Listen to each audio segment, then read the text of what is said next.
ರಾಜ್ಯದಲ್ಲಿ ಪ್ರಾರಂಭವಾಗಿ ದೊಡ್ಡ ಮಟ್ಟಿಗೆ ಸುದ್ದಿಯಾಗಿದ್ದಂತಹ ಪಠ್ಯ ಸಂಘರ್ಷ ಸದ್ಯಕ್ಕೆ ನಿಲ್ಲುವಂತ ಯಾವುದೇ ಲಕ್ಷಣಗಳು ಗೋಚರಿಸ್ತಾ ಇಲ್ಲ. ಸಮಿತಿ ರದ್ದು ಮಾಡಿದ್ರೂ ಕೂಡ ಹೋರಾಟ ಮಾತ್ರ ನಿಲ್ತಾ ಇಲ್ಲ. ಪಠ್ಯಪುಸ್ತಕ ಪರಿಷ್ಕರಣೆ ವಿರೋಧಿಸಿ ಶಿವಮೊಗ್ಗದಲ್ಲಿ ಪಾದಯಾತ್ರೆ ನಡೀತಾ ಇದೆ. ಕುವೆಂಪು ಅವರ ಹುಟ್ಟೂರು ಕುಪ್ಪಳ್ಳಿಯಿಂದ ಪಾದಯಾತ್ರೆ ಆರಂಭಗೊಳ್ಳುತ್ತೆ. ಇನ್ನು ಮಾಜಿ ಸಚಿವ ಕಿಮ್ಮನೆ ರತ್ನಾಕರ್ ನೇತೃತ್ವದಲ್ಲಿ ಪಾದಯಾತ್ರೆಯನ್ನು ಹಮ್ಮಿಕೊಳ್ಳಲಾಗಿದೆ. ಸಂಗೀತ ನಿರ್ದೇಶಕ ಹಂಸಲೇಖ ಹಾಗೂ ಸಾಹಿತಿ ಸಿದ್ದರಾಮಯ್ಯರಿಂದ ಚಾಲನೆ ಸಿಗುತ್ತೆ. ಇನ್ನು ಕುವೆಂಪು ಅವರ ಸಮಾಧಿಗೆ ಪುಷ್ಪಾರ್ಚನೆಯನ್ನು ನಡೆಸುವ ಮೂಲಕ ಈ ಇಡೀ ಪಾದಯಾತ್ರೆಗೆ ಚಾಲನೆ ಸಿಗುತ್ತೆ. ಇನ್ನು ಪಾದಯಾತ್ರೆಯಲ್ಲಿ ಸಾಹಿತಿಗಳು ಹಾಗೂ ವಿದ್ವಾಂಸರುಗಳು ಭಾಗಿಯಾಗುವಂತ ಸಾಧ್ಯತೆಯೂ ಇದೆ. ಸುಮಾರು 18 ಕಿಲೋಮೀಟರ್ ನಡೆದಿರುವಂತಹ ಪಾದಯಾತ್ರೆ ಇದು. ಒಂದು ಕಡೆ ವಿರೋಧ ಪಕ್ಷಕ್ಕೆ ಬಿಜೆಪಿ ಕೊಟ್ಟಂತ ಅಸ್ತ್ರ ಅಂತ ಹೇಳಿನೇ ಹೇಳ್ಬೋದು ಇದನ್ನ. ಪಠ್ಯ ಪುಸ್ತಕದ ಪರಿಷ್ಕರಣೆ, ಈ ಪಠ್ಯ ಪುಸ್ತಕದ ಪರಿಷ್ಕರಣೆಗೆ ಸಾಕಷ್ಟು ವಿರೋಧಗಳು ಕೇಳಿ ಬಂದವು. ಒಂದು ಕಡೆ ಕುವೆಂಪು ಅವರ ಹೆಸರನ್ನ ಇಲ್ಲಿ ತೆಗೆದುಹಾಕಲಾಗಿದೆ, ಅವರ ಪಠ್ಯವನ್ನ ತೆಗೆದುಹಾಕಲಾಗಿದೆ, ಅವರ ತೇಜೋವಧೆ ಮಾಡಲಾಗಿದೆ ಇದರಲ್ಲಿ ಅಂತ ಹೇಳಿ ಪಠ್ಯ ಪುಸ್ತಕದಲ್ಲಿ. ಅದರ ಜೊತೆಗೆ ಇತಿಹಾಸವನ್ನ ತಿರುಚಲಾಗಿದೆ ಅಂತ ಹೇಳಿ ಕೂಡ ಒಂದಷ್ಟು ಆರೋಪಗಳು ಇದ್ದೇ ಇದಾವೆ. ಆದರೆ ಬಿಜೆಪಿ ಸರ್ಕಾರ ಮಾತ್ರ ಪರಿಷ್ಕರಣೆಯನ್ನ ಇನ್ನೂ ಕೂಡ ಬದಲು ಮಾಡಲಿಲ್ಲ. ಆದರೆ ಪರಿಷ್ಕರಣಾ ಸಮಿತಿಯನ್ನ ರದ್ದು ಮಾಡಿದೆ.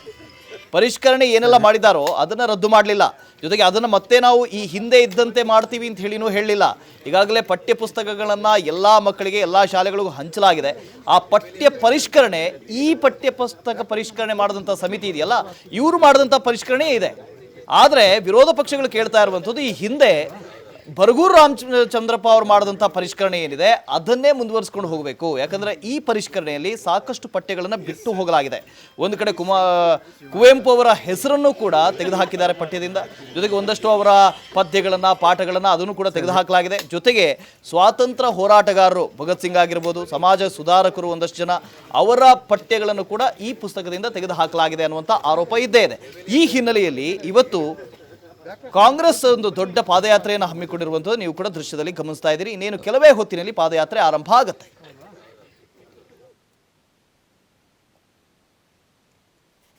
ಆರಂಭದಲ್ಲಿ ಪ್ರೊಫೆಸರ್ ಸಿದ್ದರಾಮಯ್ಯನವರು, ಹಂಸಲೇಖ ಅವರು ಮತ್ತು DSSನ ಗುರುಮೂರ್ತಿ ಅವರು, ಎಲ್ಲ ಸಾಹಿತಿಗಳವರು, ರುದ್ರಪ್ಪನವರು ಎಲ್ಲರೂ ಕೂಡ ಬಂದಿದ್ದಾರೆ. ಎಲ್ಲ ಸಂಘಟನೆಗಳು ಕೂಡ ಬಂದಿದ್ದಾರೆ. ನಾವು ಇವತ್ತು ಬೆಳಗ್ಗೆ 7:00ವರೆಗೆ ಆರಂಭ ಮಾಡಿದ್ದೇವೆ.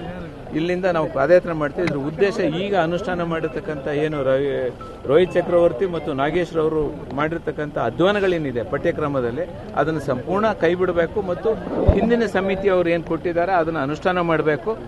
ಅವರು ಹೊಸ ಹೊಸ ಕಾರ್ಯಕ್ರಮ ತರೋದ್ರೊಳಗೆ ನಮ್ದೇನು ವಿರೋಧ ಇಲ್ಲ.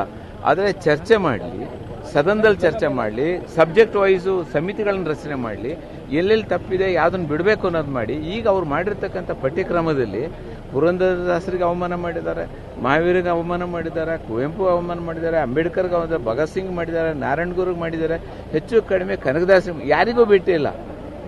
ಒಂದು ಮನುಸ್ಮೃತಿಯಲ್ಲಿ ಇರೋರು 1-2 ಜನ ಬಿಟ್ಟು ಉಳಿದವ್ರು ಯಾರನ್ನೂ ಬಿಟ್ಟಿಲ್ಲ. ಅವರು ಎಲ್ರಿಗೂ ಕೂಡ ಅವಮಾನ ಮಾಡ್ತಕ್ಕಂಥ ಕೆಲಸವನ್ನು ಮಾಡಿದ್ದಾರೆ. ಅದನ್ನು ಸರಿಪಡಿಸ್ತಕ್ಕಂಥ ಪ್ರಯತ್ನ ಮಾಡಿ. ಈಗ ಸರಿಪಡಿಸಿ ನಾವು ಅದನ್ನು ಸರಿಪಡಿಸೋದಕ್ಕಾಗೋದಿಲ್ಲ.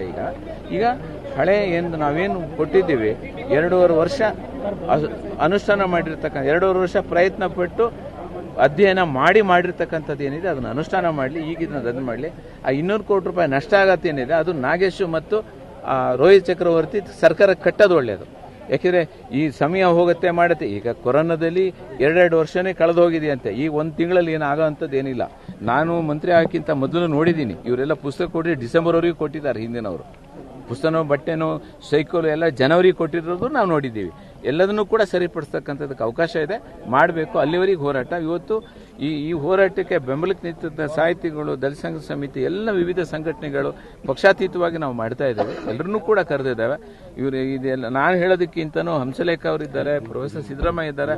ಈ ಕಾರ್ಯ ಬಹುಶಃ ನಾನು ಡಿಕ್ಲೇರ್ ಮಾಡಿದೆ, ನಾನು ಇಲ್ಲಿ ಮಾಡ್ತೇನೆ, ಪ್ರತಿಭಟನೆ ಮಾಡ್ತೇನೆ ಅಂತ. ಫಸ್ಟ್ ರಿಯಾಕ್ಟ್ ಮಾಡಿದವ್ರು ನನಗೆ ನೀವು ಡೇಟ್ ಫಿಕ್ಸ್ ಮಾಡಿ ನಾನು ಬರ್ತೇನೆ ಅಂತ ಹೇಳಿದ್ರು. ಆ ನಂತರ ರಮೇಶ್ ಕುಮಾರ್ ಹೇಳಿದ್ರು. ಆ ನಂತರ ಮತ್ತೆ ನಮ್ಮ ಸಿದ್ದರಾಮಯ್ಯನವರು ವಿರೋಧ ಪಕ್ಷ ನಾಯಕರು ಕಿಮ್ಮನೆ ಯಾವ ಡೇಟ್ ಫಿಕ್ಸ್ ಮಾಡ್ತೀರಾ ವಿ ವಿಲ್ ಕಮ್ ಅಂತ. ಸರ್ DKC ಅವರು ಏನು ಹೇಳಿದ್ರು ಅಂದರೆ ನೀವು ಪಕ್ಷಾತೀತವಾಗಿ ಮಾಡಿ, ಪಾರ್ಟಿ ಬ್ಯಾನರಲ್ಲಿ ಮಾಡಬೇಡಿ ಅಂತ ಹೇಳಿದ್ರು.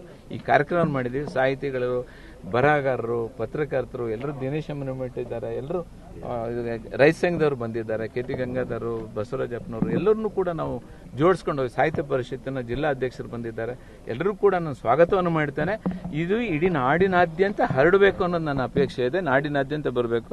ಹಂಸಲೇಖ ಅವರು ಇವರಿಗಿರೋ ಜ್ಞಾನ ನನಗಿಲ್ಲ. ಇವರು 1-2 ಮಾತಾಡಬೇಕು ಅನ್ನೋದು ನನ್ನ ಇಡೀ ಕನ್ನಡದ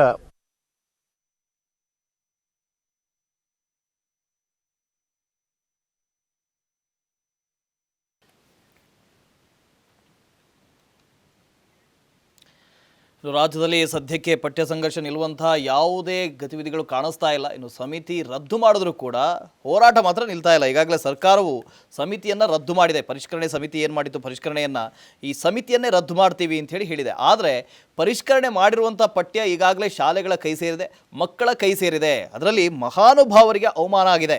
ಒಂದು ಕಡೆ ಅಂಬೇಡ್ಕರ್ ಆಗಿರ್ಬೋದು, ನಾರಾಯಣ ಗುರುಗಳಾಗಿರ್ಬೋದು, ಸಾಕಷ್ಟು ಸಮಾಜ ಸುಧಾರಕರಾಗಿರ್ಬೋದು, ಜೊತೆಗೆ ಸ್ವಾತಂತ್ರ್ಯ ಹೋರಾಟಗಾರರಾಗಿರ್ಬೋದು, ಇವರೆಲ್ಲರ ಹೆಸರುಗಳಿಗೂ ಕೂಡ ಅವಮಾನ ಆಗಿದೆ. ಜೊತೆಗೆ ಒಂದಷ್ಟು ಜನರ ಪಠ್ಯವನ್ನೇ ಬಿಟ್ಟು ಹಾಕಲಾಗಿದೆ. ಕುವೆಂಪು ಅಂದರೆ ಕನ್ನಡ, ಬಸವ ಅಂದರೆ ಕರುನಾಡು, ಕುವೆಂಪು ಅಂದರೆ ಪುಟ್ಟಪ್ಪ ಅಂದರೆ ಕರ್ನಾಟಕ. ಈ ಎರಡಕ್ಕೂ ಅವಮಾನ ಆದಮೇಲೆ ನಾವು ಇದೇನು ಮಾಡೋದು? ಏನು, ನಮ್ಮ ನಾಡೇ ಒಂದು ಗೀತೆ, ನಾಡಗೀತೆ ಅಲ್ಲ ಅದು, ನಮ್ಮ ನಾಡೇ ಒಂದು ಗೀತೆ, ನಮ್ಮ ನಾಡೇ ಒಂದು ಧ್ವಜ. ಆ ಎರಡಕ್ಕೂ ಅವಮಾನ ಆದಮೇಲೆ ನಾವು ಇದನ್ನೇನು ಮಾಡೋದು? ಕನ್ನಡದ ನಡ ಮುರಿಯುವ ನಡೆ ಕನ್ನಡ ನಾಡಿನಲ್ಲಿ ಶುರುವಾಗಿದೆ.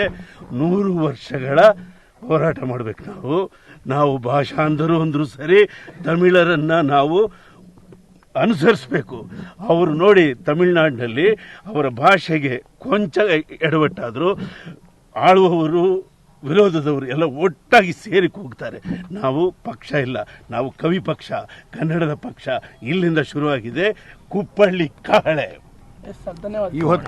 ಇವತ್ತು ಇಲ್ಲಿಯ ಒಂದು ನಮ್ಮ ಜಾಥಾಕ್ಕೆ ರಾಜೇಂದ್ರ ಚೆನ್ನಿಯವರು ಬಂದಿದ್ದಾರೆ, ನಮ್ಮ ಗಂಗಾಧರ್ ಅವರು ಬಂದಿದ್ದಾರೆ, ಜೊತೆಗೆ ನಮ್ಮ ನಿರಂಜನಾರಾಧ್ಯರು ಶಿಕ್ಷಣ ತಜ್ಞರು.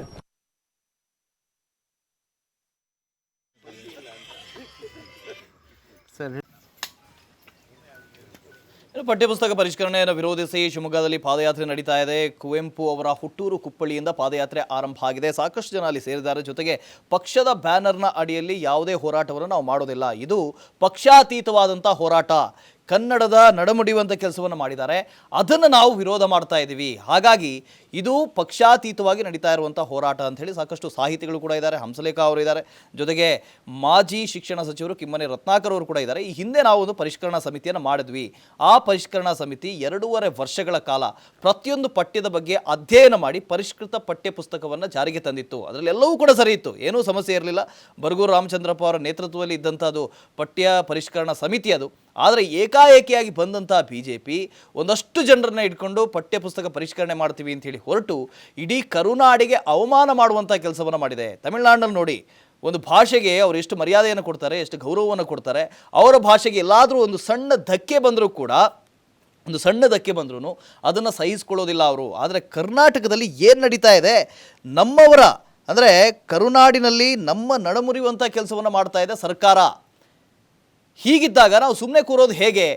ನಾವೆಲ್ಲರೂ ಕೂಡ ಸಾಹಿತಿಗಳಾಗಿರ್ಬೋದು, ಕನ್ನಡ ಪರ ಹೋರಾಟಗಾರರಾಗಿರ್ಬೋದು, ನಾವೆಲ್ಲರೂ ಕೂಡ ಇದಕ್ಕೆ ಹೋರಾಟವನ್ನು ಮಾಡಬೇಕು, ಪಾದಯಾತ್ರೆಯನ್ನು ಮಾಡಬೇಕು. ಅದರಲ್ಲೂ ಕೂಡ ಈ ಪಾದಯಾತ್ರೆಯಲ್ಲಿ ನಾವೆಲ್ಲ ಭಾಗವಹಿಸಬೇಕು ಅಂತ ಹೇಳಿ ಒಂದು ಕಡೆ ಹಂಸಲೇಖ ಅವರು ಕೂಡ ಹೇಳ್ಕೊಂಡಿರುವಂಥದ್ದು. ಜೊತೆಗೆ ಸರ್ಕಾರ ಮಾಡಿರೋದು ನೋಡಿ, ಈಗಾಗಲೇ ಪರಿಷ್ಕರಣೆ ಮಾಡಿದೆ. ಪರಿಷ್ಕರಣೆ ಮಾಡಿದ ನಂತರದಲ್ಲಿ ಪರಿಷ್ಕರಣೆಯ ಆ ಸಮಿತಿ ಏನಿದೆ ಅದನ್ನು ರದ್ದು ಮಾಡಿದೆ. ಆದರೆ ಸಮಿತಿ ರದ್ದು ಮಾಡೋ ಬದಲಿಗೆ ಆ ಪಠ್ಯ ಪುಸ್ತಕದಲ್ಲಿ ಮಾಡಲಾಗಿರುವಂಥ ಪರಿಷ್ಕರಣೆಯನ್ನು ರದ್ದು ಮಾಡ್ಬೋದಿತ್ತಲ್ಲ.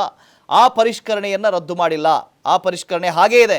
ಇನ್ನು ಮುಂದೆ ಬರುವಂಥ ಮಕ್ಕಳು ಅದೇ ಪಾಠವನ್ನು ಓದಬೇಕು. ಅದರಲ್ಲಿ ಸತ್ಯ ಎಷ್ಟು, ಸುಳ್ಳೆಷ್ಟು, ಏನು ಕತೆ ಯಾರಿಗೊತ್ತು?